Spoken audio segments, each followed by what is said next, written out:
नमस्कार दोस्तों, मेरे एक और वीडियो में स्वागत है।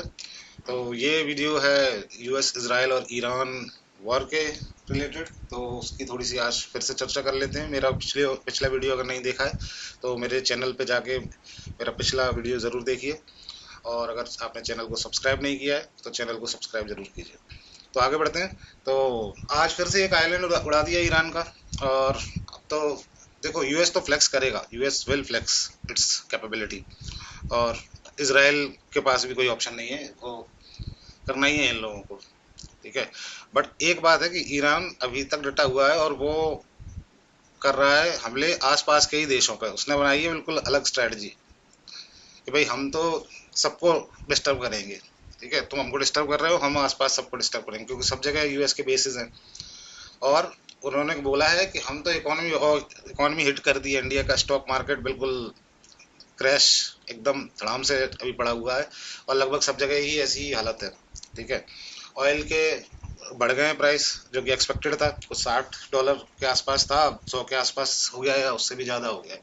तो ये तो एक्सपेक्टेड ही था। अब इसमें होना क्या है दोस्तों, अगर अपन हिस्ट्री देखें यूएस की, तो ये इन्होंने ऐसा कई कंट्रीज में किया है और वो सेम ही करना चाह रहे हैं आगे। ठीक है। हालांकि इन्होंने जीता कुछ नहीं है, वियतनाम भी नहीं जीत पाया, अफगानिस्तान भी नहीं जीत पाया। ठीक है।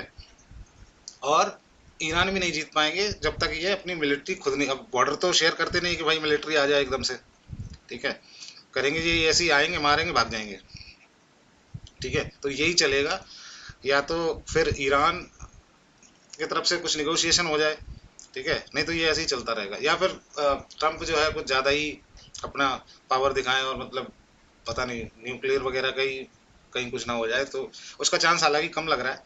लेकिन ये ऐसे ही चलेगा। अगर ट्रंप ने पूरा अपना पावर दिखाया था तो हो सकता है ये हफ्ते 10 दिन में खत्म हो जाए काम, और कुछ नेगोशिएशन हो जाए। नहीं तो फिर ये छोटा छोटा, जैसे रशिया और यूक्रेन का चल रहा है, तो वैसे ही चलेगा। देखो, यूएस आर्मी तो उतारेगा नहीं। ठीक है। तो फिर जीतोगे कैसे तुम?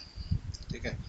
अच्छा दोस्तों, ये हिस्ट्री रही है यूएस की, तो इनके किसी भी वॉर से रिलेटेड या, और ये आपको अगर लग रहा है कि ट्रंप ही ऐसे, नहीं नहीं नहीं, ट्रंप बिल्कुल, ये गलत फहमी मत पालना कि ट्रंप ही ऐसा है। ठीक है। बाइडन, जॉर्ज बुश, और जो है सबने, ओबामा, सबने किया हुआ है ये। इनकी हिस्ट्री ऐसी है। इनमें से किसी की भी हिस्ट्री के ऊपर अगर आपको इंटरेस्ट है और कुछ स्पेसिफिक हिस्ट्री आप जानना चाहो तो कमेंट में फ्लड कर दो। स्पेशली वियतनाम वॉर के बारे में अगर जानना है, अफगानिस्तान वॉर के बारे में जानना है, तो कमेंट में फ्लड कर दो, मैं फिर उसके ऊपर वीडियो लेके आऊँगा। तो ये गलतफहमी बहुत गलत है कि ये जो ट्रंप ही ऐसा है। ठीक है। ये इनके सारे ही लगभग ऐसे ही रहे हैं। और इसमें मतलब ये नहीं कह रहा हूँ मैं कि ईरान की कोई गलती नहीं है। ठीक है। तो इनकी भी गलतियां रही हैं। तो ये जो है, ये होना ही था कभी ना कभी। तो अब ये मान लो ये हो रहा है इसमें। अच्छा, इंडिया का थोड़ा सा पर्सपेक्टिव समझ लेते हैं। इंडिया में भी कोई अभी चलो ठीक है, डीजल पेट्रोल के प्राइस तो नहीं बढ़े हैं, बट अगर ऐसे ही चलता रहा तो जल्दी बढ़ जाएंगे। एक खबर आई कि हाँ, एलपीजी सिलेंडर की शॉर्टेज हो गई है। थोड़ा सा देखा भी कि न्यूज़ वगैरह आई, रेस्टोरेंट वगैरह बंद हुए हैं कुछ। ठीक है। लेकिन सरकार की तरफ से आ रहा है कि नहीं नहीं नहीं, हमारे पास कोई शॉर्टेज नहीं है भाई, हमारे पास तो फुल बैकअप है। अरे फुल बैकअप है तो फिर ये लोग सिलेंडर कैसे वीडियो आ रहे हैं न्यूज़ में, कहाँ जा रहे हैं? लोगों को शौक है क्या लाइन में लगने का? एक तो झूठ इतना बोलते हैं ये लोग। अरे सच बोलो ना। तो है शॉर्टेज तो हो गई होगी वॉर की वजह से, ऐसा पॉसिबल है कि हो सकती है शॉर्टेज। तो बोलने में हर्ज क्या है? झूठ क्यों बोलना है? वो कांग्रेसी अलग, इनका तो एजेंडा ही नहीं समझ में आता कांग्रेसियों का। वो अब इस चीज पे जो है प्रोटेस्ट, अरे इसमें क्या प्रोटेस्ट बनता है तुम्हारा? वॉर चल रहा है, सबको समझ में आ रहा है कि तुम, कांग्रेस मतलब इनका एजेंडा ही नहीं समझ में आता। मतलब ये मान लो बीजेपी की जो हरकतें लोगों के खिलाफ है, ठीक है, उसमें वो बीजेपी के साथ होते हैं। ठीक है। और बीजेपी की जो हरकतें एक्चुअली लोगों के लिए सही है, उसमें वो खिलाफ हो जाते हैं। इनका एजेंडा ही नहीं समझ में आ पाता। शॉर्टेज हो सकती है, और अगर नहीं है तो जी कौन लोग, बीजेपी वाले कुछ कुछ ये भी कह रहे नहीं, ये तो प्रोपेगेंडा है, प्रोपेगेंडा कर रहा है विपक्ष। अरे तो विपक्ष तो सरकार तुम्हारी है, मारो डंडे, भगाओ इनको। तुम प्रोपेगेंडा होने क्यों दे रहे हो? इनका अलग ही है।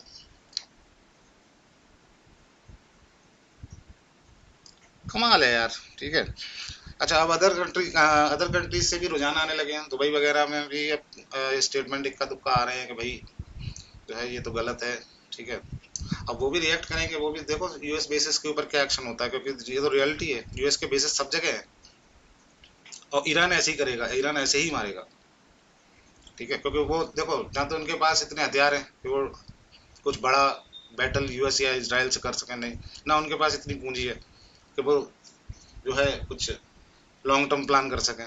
तो ये ऐसे ही चलेगा, अभी छोटा छोटा कहीं ना कुछ होता रहेगा, और यूएस अगर कुछ बड़ा नहीं प्लान करता है तो फिर ये ऐसे ही चलेगा, और फिर ये थोड़ा लंबा चलेगा फिर, जैसे मुझे लग रहा है। चाइना को जाता है ज़्यादातर ईरान से ऑयल, तो अगर वहाँ कुछ शॉर्टेज होती है, वैसे तो अभी बता रहे हैं स्ट्रेट ऑफ हार्मुज से कि ईरान जाने दे रहा है इंडिया और चाइना को, तो ठीक है। तो लेकिन कब तक, ये फर्स्ट लेवल है मुझे लगता है। सेकंड लेवल पे Iran will try to impact India and China also. See Russia तो नहीं आएगा, वो अभी यूक्रेन में बिजी है, तो रशिया अभी इसमें मुझे नहीं लगता कि इन्वॉल्व होगा। But I think next stage में मुझे ऐसा लग रहा है ईरान फिर इंडिया और चाइना को भी इन्वॉल्व करेगा धीरे धीरे, अगर जल्दी ही कुछ निगोशिएशन नहीं होता है। तो दोस्तों आप अपने व्यूज बताइए, आपको क्या लगता है क्या निगोशिएशन हो सकता है, आपको क्या लग रहा है अगले कुछ हफ्तों में या कुछ दिनों में क्या हो सकता है। ठीक है। और अगर हिस्ट्री किसी वॉर से रिलेटेड आपको कोई भी इंटरेस्ट है तो आप कमेंट सेक्शन में बताइए, मैं उसके ऊपर वीडियो जरूर बनाऊंगा। तो आज की वीडियो में इतना ही। सब्सक्राइब नहीं किया है तो चैनल को सब्सक्राइब जरूर कीजिए, वीडियो को लाइक और शेयर जरूर कीजिए। Thank you.